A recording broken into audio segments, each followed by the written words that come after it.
Iran और Israel के बीच जारी जंग जैसे जैसे आगे बढ़ रही है, खतरनाक रूप लेती जा रही है। इस लड़ाई में दोनों तरफ जान माल का भारी नुकसान हो चुका है। इजराइल के तेल अवीव और ईरान में तेहरान के आसपास बड़ी संख्या में इमारतें जमींदोज हो गई हैं और कई जानें भी जा चुकी हैं। 3 दिन में ही भारी तबाही मचा चुकी है ये लड़ाई, और अगर ये और आगे बढ़ती है तो इससे कई ज्यादा गंभीर परिणाम भी भुगतने पड़ सकते हैं।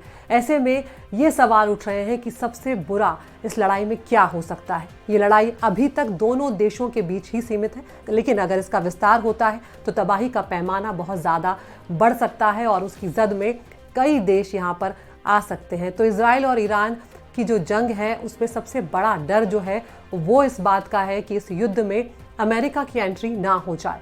अभी इजराइल को ईरान की मिसाइली हमलों से अमेरिका लगातार बचाता हुआ आ रहा है, यानी कि फिलहाल पर्दे के पीछे से वो इजराइल की मदद कर रहा है। उधर ईरान ने भी हम जानते हैं कि अमेरिकी ठिकानों को निशाना बनाने की धमकी दी है। मिडिल ईस्ट में अमेरिकी ठिकानों पर ईरान हमले की धमकी दे चुका है और कर भी सकता है। जैसे हमने देखा था कि इराक में स्पेशल फोर्सेज हैं और गल्फ में मिलिट्री सेटअप जो है अमेरिका के, उनको ईरान निशाना बना सकता है। अगर ऐसी किसी भी जगह पर अमेरिकी नागरिक या सैनिक को नुकसान होता है या जान चली जाती है तो फिर हालात काफी बिगड़ जाएंगे।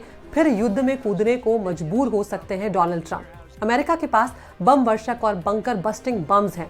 ईरान की अंडरग्राउंड परमाणु सुविधाओं को भेदने की क्षमता है अमेरिका के पास।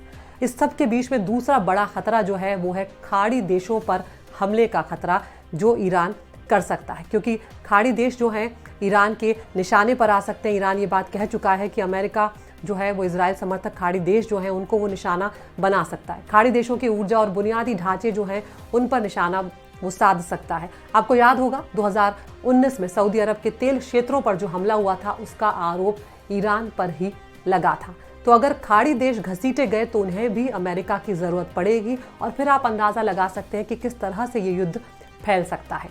इस तरह की हर परिस्थिति में ये युद्ध लंबा खिंचेगा और इस संघर्ष का असर सैन्य के साथ साथ आर्थिक भी होगा।